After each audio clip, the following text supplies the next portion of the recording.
नमस्कार, मैं हूं प्रमोद और आप देखना शुरू कर चुके हैं दी सड़कनामा.com। इस वक्त मैं मौजूद हूं जींद में और जैसा कि आप सब लोग जानते हैं कि दी सड़कनामा.com की टीम है वो हरियाणा के विभिन्न ज़िलों में और शहरों में जा रही है और हम हरियाणा की गठबंधन सरकार के 2 साल के कार्यकाल को लेकर के जो ग्राउंड रिपोर्ट कर रहे हैं, धरातल पे 2 सालों में कितना काम काज हुआ है उसको लेकर के अलग अलग, चाहे पब्लिक ओपिनियन हो, राजनेताओं से बातचीत हो, तो तमाम लोगों से हम बातचीत कर रहे हैं। इसी कड़ी में आज हम जींद में मौजूद हैं और हमारे साथ जींद के विधायक डॉक्टर कृष्ण मिड्ढा हैं, वो हमारे साथ मौजूद हैं। और आपने देखा कि पिछले मनोहर लाल सरकार के पहले कार्यकाल में जो ये कहूँगा कि अंतिम वर्ष में उपचुनाव हुआ, जहाँ से श्री कृष्ण मिड्ढा हैं वो चुनाव जीते और हमने भी उस उपचुनाव को लेकर के ग्राउंड रिपोर्ट उस वक्त भी की थी। तो आज हम फिर जींद में मौजूद हैं, बातचीत करते हैं। सर, बहुत बहुत स्वागत है आपका। जी, जय माता दी जी। सर, 2 साल का कार्यकाल सरकार ने भी हाल ही में पूरा किया है। कैसे देखते हैं इसके कार्यकाल को लेकर के आप जींद की नज़र से? देखिए, मैं ये कहूँगा कि इन 2 सालों में जींद में जी काफ़ी विकास हुआ है। और पहले भी जो पिछले समय में मेरे पिताजी ब्रह्मलीन डॉक्टर हरिचंद मिड्ढा जी रहे, जी तो माननीय मुख्यमंत्री जी ने जींद को बहुत कुछ दिया। जो जो डिमांड मेरे पिताजी ने की, जी उन सबको करने का काम किया। मैं सबसे बेहतर बात तो ये कहूँगा माननीय मनोहर लाल जी के लिए कि उन्होंने सबको, चाहे वो पक्ष का विधायक है चाहे विपक्ष का विधायक है, सबको एक ही नज़र से देखने का काम किया। और सबको अभी पीछे उन्होंने सबको 5-5 करोड़ रुपए ग्रांट भी दी है। जी तो मैं तो यही कहूँगा कि एक मुख्यमंत्री की जिस नज़र से देखना चाहिए सारे प्रांत को, माननीय मुख्यमंत्री जी ने उसी नज़र से प्रांत को देखने का काम किया। और 2 सालों में काफ़ी विकास भी हुआ। थोड़ी बहुत हम लोगों को मशक्क़त करनी पड़ी, जी वो भी अफसरान से, क्योंकि ये कह सकते हैं कई बार अफसर थोड़ा सा काम में देरी करते हैं। हम लोग चाहते हैं कि जल्दी हो। उस मशक्क़त के बाद मैं ये कह सकता हूँ जींद में काफ़ी हद तक विकास हुआ और विकास कार्य चल रहे हैं। उपचुनाव के दौरान जो घोषणाएं हुई, जो है, कल भी हमने लोगों से बातचीत की थी और घोषणाओं पर कितना काम हुआ, क्योंकि सेकंड टर्म भी जो है वो चल रहा है। देखिए, मैं ये कहूँगा कि जो घोषणाएं हैं जी जो माननीय मुख्यमंत्री जी ने की हैं, वो घोषणाओं पे काम चल भी रहा है और कुछ घोषणाएं पूरी भी हुई हैं। और यहीं पर अगर हम देखें तो माननीय मुख्यमंत्री जी ने मेरे पिताजी के कहने पर जी जींद को एक बहुत बड़ी सौगात दी थी, मेडिकल कॉलेज की, जी जो लगभग आज 600 करोड़ रुपए की लागत से, 650 करोड़ रुपए की लागत से जिसको बनना है। और 200 बेड का वो मेडिकल कॉलेज है और जिसका काम एल&टी कंपनी कर रही है।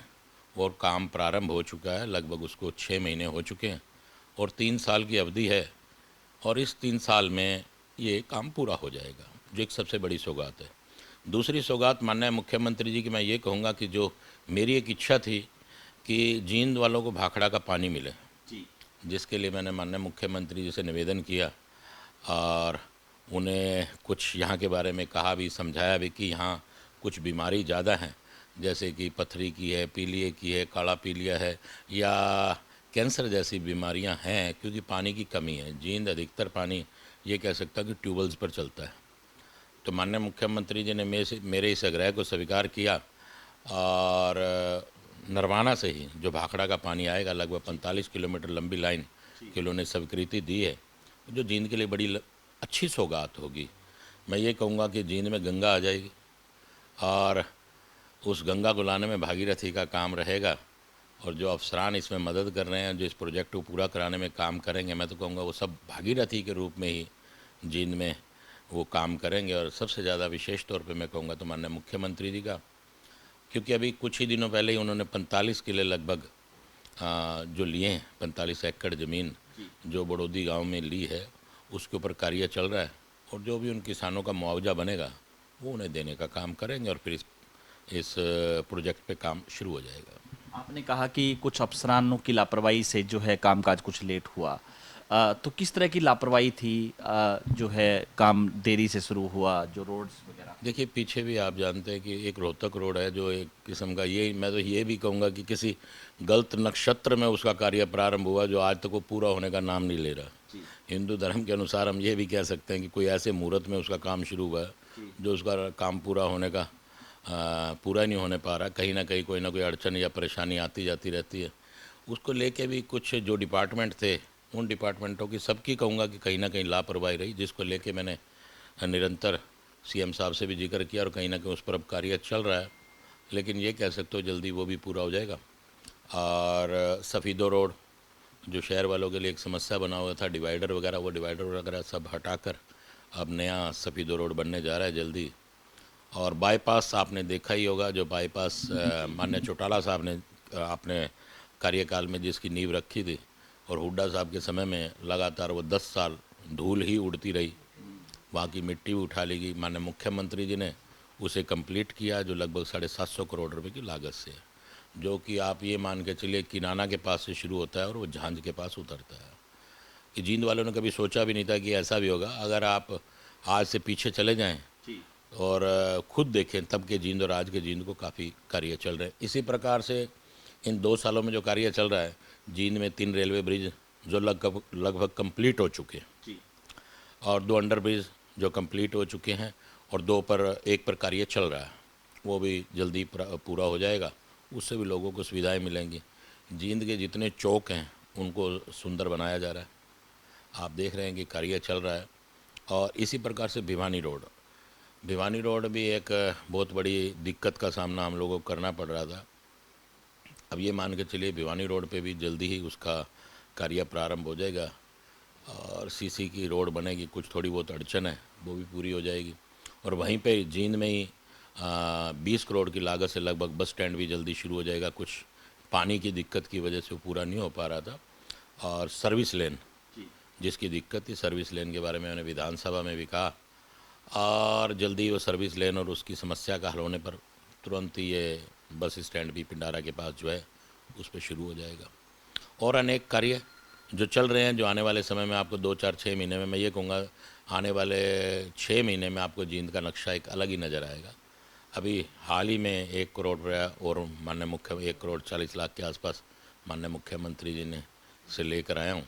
थोड़ी बहुत जो कागजों की फॉर्मेलिटी पूरी होने पर वो पैसा भी जल्दी आ जाएगा, जिसमें 5 पार्क हैं, JD7 का डिवाइडर है, इस प्रकार से अनेक कार्य, कुछ एक गलियाँ हैं, तो ये कार्य चल ही रहे हैं। और 2 सालों में आप देख ही रहे कि माननीय मुख्यमंत्री जी ने पूरे हरियाणा में एक ही तर्ज पर विकास की जो लहर है उसको करने का काम किया। और सबसे बड़ी बात, माननीय मुख्यमंत्री जी ने जो पारदर्शिता के आधार पर नौकरी देने का काम किया। मेरे जींद की अभी 6 बच्चियाँ भी पुलिस में सिलेक्शन हुई है उनकी सब इंस्पेक्टर की पोस्ट पे, तो ये भी बहुत बड़ी बात है। एक बच्ची तो कह रही है कि हम अपने घर पे ही बैठे थे और अपना काम कर रही थी, झाड़ू पोछा लगा रही थी, मुझे संदेश मिला। बहुत मतलब एक अलग सा महसूस होता है। ये बड़ा गर्व की बात है कि जहाँ पहले माँ बाप को कहीं ना कहीं किला ज़मीन कुछ बेचनी पड़ती थी कि मेरा बेटा नौकरी लग जाए, अब बस उस माँ बाप को ये लगता है कि मेरा बेटा पढ़ ले तो नौकरी लग जाएगा। मनोहर लाल के राज में नौकरी लगना आसान होगा कि आपको पढ़ना पड़ेगा और नौकरी लगना पड़ेगा, ये आप मान सकते हैं। बेटा जी, राजनीतिक लिहाज से इसको गढ़ कहा जाता है, जींद बीच का हिस्सा है, रैलियों का शहर भी कहा जाता है कि हर बार यहाँ पे बड़ी बड़ी रैलियाँ होती हैं चुनाव के वक्त। लेकिन विकास कार्य जितना जींद का विकास होना चाहिए था उतना नहीं हो पाया। इसके पीछे जिम्मेदार किसको मानते हैं, जींद की जनता या अनेक राजनीतिक पार्टियां? देखिए, जींद में पुराने टाइम में जितने मंत्री या विधायक रहे उनका भी अपना एक रोल रहा। मैं तो एक बात ये कहूँगा, मेरे पिता पुराने समय में 4 मंत्री भी रहे जींद में, और मेरे पिता ने जो विपक्ष में लगभग 9 साल रहे, और विपक्ष में रहने के बाद भी उन्होंने कुछ एक काम जींद के लिए किए। मैं इसका कहूँगा, उसका उदाहरण भी आपके सामने मेडिकल कॉलेज भी है, बड़ौदी गांव में पानी की समस्या थी उसका भी है। इसी प्रकार से हुड्डा साहब के समय में भी ये कह सकते हैं मेरे पिता की शायद मधुर वाणी से ही वो काम कर देते थे, कि उनकी मधुर वाणी इतनी थी, उन्होंने काम करवाया।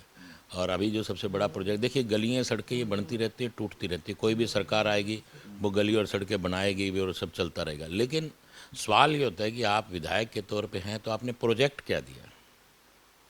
मेरे पिता ने जैसे कि मेडिकल कॉलेज जींद को एक बहुत बड़ी सौगात दी, और भाखड़ा का पानी आ जाता तो एक बहुत बड़ी सौगात है, 100 साल तक पानी रहेगा और लोग बीमारियों से बचे रहेंगे।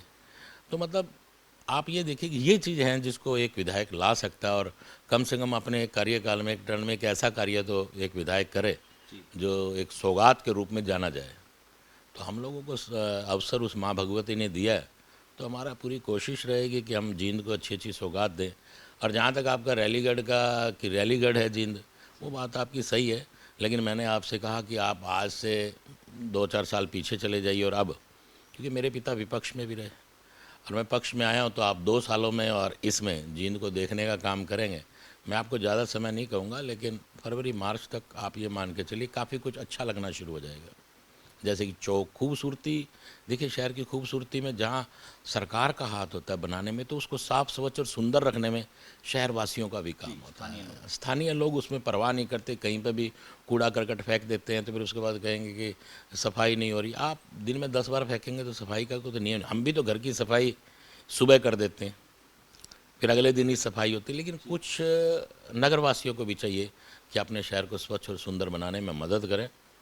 और मैं आपसे यही कह सकता हूँ कि आने वाले समय में जल्दी और कोई प्रोजेक्ट की भी बात माननीय मुख्यमंत्री से कहूँगा कि औद्योगिक क्षेत्र को यहाँ फैलाव किया जाए। जैसे एनसीआर में शामिल है तो हाँ, तो एनसीआर से शायद जींद को हटाया जा रहा है, मुझे कंफर्म नहीं है, जी लेकिन फिर भी एक औद्योगिक क्षेत्र एक लगे जिससे जींद वालों को फ़ायदा मिले, क्योंकि जींद अब 6 हाईवे से जुड़ने जा रहा है। जींद की तरक्की अगर आप पिछले समय से आज अगर आप मिलाएंगे तो आपको जींद काफ़ी सुंदर और काफ़ी तरक्की की ओर बढ़ता हुआ दिखेगा, क्योंकि जो ब्रिज बने हैं, रेलवे ब्रिज है, जींद का आउटर जो इसे रिंग रोड कह सकते हैं, वो तो सारी हवा में ही उड़ा दी गई है। आज अगर आप देखें, आप गुहाना से आते हैं तो ब्रिज है, गुहाना से चलते आप यूनिवर्सिटी की तरफ चले जाते हैं तो वहाँ ब्रिज है, फिर रोहतक रोड से हांसी रोड की तरफ ब्रिज है, उधर की उधर आप बाहर निकल जाएँ वाया इक्कस, तो एकदम जींद को हवा में आउटर में तो जींद को हवा में उड़ाने का काम किया। वहीं यूनिवर्सिटी का जो मैंने अभी जिक्र आया, यूनिवर्सिटी में भी करीबन करीबन 100 करोड़ रुपए की लागत से कार्य चल रहा है, क्योंकि यूनिवर्सिटी में आम व्यक्ति का आना जाना कम ही होता है। लेकिन अगर आप यूनिवर्सिटी देखें तो आप खुद महसूस करेंगे कि यूनिवर्सिटी काफ़ी अच्छी और काफ़ी सुंदर बन रही है। और यूनिवर्सिटी में भी इसको तब्दील कराना, मेरे पिताजी ने माननीय हुड्डा साहब से कहकर इसको यूनिवर्सिटी में तब्दील कराया, जबकि रीजनल सेंटर था उस समय में। और क्योंकि मेवात की साइड की कोई यूनिवर्सिटी थी, उसका हवाला देकर, क्योंकि उससे भी बड़ा स्थान था, उसका हवाला देके इसको यूनिवर्सिटी में तब्दील कराया। और मैंने आपसे जिक्र किया कि मेरे पिताजी के मधुर स्वभाव की वजह से ही, चाहे वो विपक्ष में रहे, लेकिन मुख्यमंत्री जी ने उन बात को मानने का काम किया। बेटा जी, एक जो वीडियो आपकी सोशल मीडिया पे खूब वायरल हुई कि सुनवाई नहीं हो रही है, जो है यहाँ के जो लोग हैं कुछ अपने बोला कि आतंकवादी इस टाइप से, तो वो क्या क्या वजह रही, क्या जो आपको लगता है कि कहीं ऐसा हो रहा है, या जो उम्मीद थी उस पे कहीं ना कहीं आप जब उपचुनाव जीत के आए तो लोगों की एक थी कि मंत्री बनेंगे, और जो फिर दूसरी बार फिर आप जो है चुनाव जीते जींद में, चूंकि राजनीतिक राजधानी तो कहा जाता है इसको, लेकिन विधायक होने के बाद भी कहीं लग रहा है आपको? नहीं, देखिए, मैं कोई ज़्यादा महत्वाकांक्षी व्यक्ति नहीं हूँ। जी मैं इतना विश्वास करता हूँ जो मेरी माँ भगवती मुझे देती है, मैं उसमें संतुष्ट हूँ। जी जहाँ तक मंत्री का सवाल है, जब मेरी माँ और मुख्यमंत्री जी चाहेंगे तो अपने आप बन जाऊँगा। लेकिन आज भी मैं ये कह सकता हूँ, बिना मंत्री के भी मैं इतने कार्य करवा रहा हूँ, जी तो मुख्यमंत्री जी का आशीर्वाद मेरे साथ में है। और जहाँ तक आपकी वो आतंकवादी वाली बात है, जी वो रोड मैंने आपको जिक्र भी किया कि कुछ गलत समय में या नक्षत्रों में भी रोड का काम हुआ। रोहतक रोड का ही मसला है, जी वो काफ़ी समय से, लगभग 2.5-3 साल से वो रोड टूटी फूटी पड़ी है। उसमें अमृत योजना का काम था, जो लगभग 28 से 30 फुट गहरी खुदी हुई थी, लेकिन वो रोड कहीं ना कहीं कंप्लीट नहीं होने का काम कर रही थी। तो मैंने विधानसभा की माननीय मुख्यमंत्री जी से और विधानसभा के अध्यक्ष गुप्ता जी से कहकर कमेटी को भी यहाँ बुलाने का काम किया। जींद की अनेक समस्याएं थी, उनके लिए भी मैंने बुलाया, और उन्होंने सारा जो दौरा किया उसमें देखा और पाया, क्योंकि वहाँ पर 3 विभागों का काम था, यूएलबी का, नगर पालिका का, पब्लिक हेल्थ का और बीएनआर का। वहाँ इतने इतने गहरे खड्डे हो गए और सड़क दब गई, सड़क धंस गई, तो किसी न किसी विभाग की तो कमी रही है, जी या वो यूएलबी की रही हो, या वो पब्लिक हेल्थ की रही हो, या बीएनआर की रही हो, बिल्कुल। और कोई भी विभाग अपनी जिम्मेवारी लेने को तैयार नहीं है। फिर ऐसा ही कुछ दिन के बाद बस स्टैंड के पास हो जाता है, तो वहाँ पे भी ज़मीन धंस जाती है, वहाँ पे भी वही तीनों विभाग। तो मैंने ये कहा कि कम से कम आप जिम्मेवारी तो लो, आप एक दूसरे पे जिम्मेवारी डाल रहे हैं। आप अगर वो वीडियो देखें तो एक विभाग का अफसर दूसरे विभाग पर जिम्मेवारी डाल रहा है, वहीं पर सड़क पर वो एक दूसरे को काटने को दौड़ रहे हैं, ये कह सकते हैं। और मैंने ये कहा कि कम से कम आपसे तो आतंकवादी बढ़िया हैं, जो कम से कम कोई ऐसा अटैक करने के बाद अपनी जिम्मेवारी तो लेते हैं। आप अगर विभाग कोई जिम्मेवारी नहीं लेगा तो वो काम दुरुस्त कैसे होगा? कमी आ गई, हम ये कहते हैं, हम मकान बनाते हैं उसमें भी कमी आ जाती है, किसी भी कारण से कमी आ गई, लेकिन जिम्मेवारी आप अगर मानेंगे कि हमारी वजह से कमी हुई है, तभी तो आप उसको पूरा या दुरुस्त करेंगे। तीनों विभाग उसकी जिम्मेवारी मान ही नहीं रहे और वो 2-3 महीने से पेंडिंग ही पड़ी है। वो कहता है जी उसकी कमी है, वो कहता है उसकी कमी है, तो करेगा कौन पूरा? तो मैंने गलत नहीं कहा, मतलब मीडिया शायद उस चीज़ को गलत तरीके से ले लेता है, शब्दों को, ऐसा भी हो सकता है। तो जिम्मेवारी लेनी चाहिए। हम घर में भी तो अपनी जिम्मेवारी लेते हैं कि हम भाई ये इस व्यक्ति की जिम्मेवारी है, दुकान को ये चलाएगा या सुबह का काम ये करेगा, और अगर 3 बहुएं हों घर में तो खाना ये बनाएगी सबके लिए, कपड़े ये धोएगी। एक जिम्मेवारी तो होती है, उस जिम्मेवारी को तो जो तय है जिम्मेवारी है उसकी जवाबदेही तो होनी चाहिए। तो ये सब चीज़ें घर से ही लेके अगर हम चलें, वो छोटा है वो आगे बड़ा है, यही समाज है, यही स्टेट है, यही फिर देश है। तो ये सब बातें हैं। मेरी तरफ से कोशिश है कि मेरे पिताजी का सपना था कि जींद को अच्छा बनाऊं, लेकिन उनका चलो माँ भगवती के चरणों में जाना हुआ, लेकिन मेरा पूरा प्रयास है कि जींद को सुंदर और अच्छा बनाऊं, और कोशिश मैं कर भी रहा हूं। और मैं आपसे ये भी कह रहा हूं कि आने वाले 2-3 महीने में ये कोशिश आपको लगेगी। चाहे वो ताऊ देवीलाल चौक हो, उसका कार्य चल रहा है, 1 रुपया चौक हो, उसका कार्य चल रहा है, पटियाला चौक पे चौक का कार्य चल रहा है। पटियाला चौक के लिए तो जो नक्शा लाया गया वो यूरोप का नक्शा लेके आया, मैं उसको वैसा बनाया जाने का प्रयास है।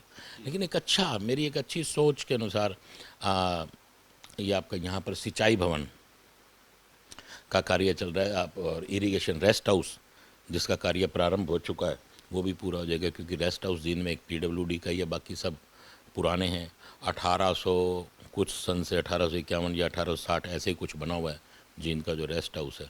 तो अभी उसकी स्थिति भी ख़राब है, उसको थोड़ा सा मेंटेनेंस उसकी कर दी जाए, क्योंकि एक पुरानी धरोहर है, और एक नया बनाया जाए, वो भी कार्य चल रहा है। 2-2 नदी के ऊपर पुल बने हैं जो करीबन 2-2 करोड़ रुपए की लागत से ऊपर के।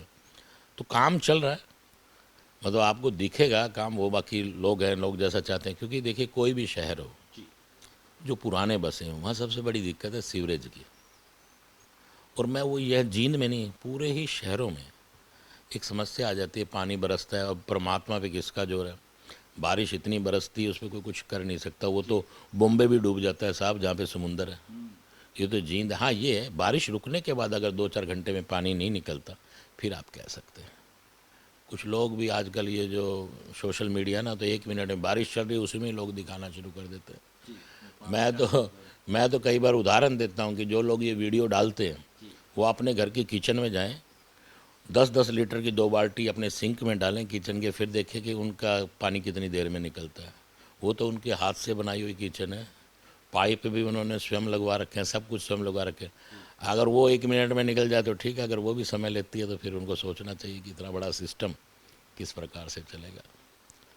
तो तो ये थे हमारे साथ कृष्ण मीणा। लगातार हमारे साथ बने रहिए और इस वीडियो को आप ज़्यादा से ज़्यादा शेयर जरूर कर दीजिए, क्योंकि जींद में इस वक्त हम मौजूद हैं और जींद के विधायक हैं, उन्होंने जींद को लेकर के जो मास्टर प्लान है उसके बारे में जानकारी दी, और जो विकास कार्य जींद में लगातार चल रहे हैं उनके बारे में भी जो है विस्तार से बताया। इस वीडियो को शेयर जरूर कर दीजिए ताकि तमाम लोगों तक ये जानकारी पहुँचे। बहुत बहुत शुक्रिया।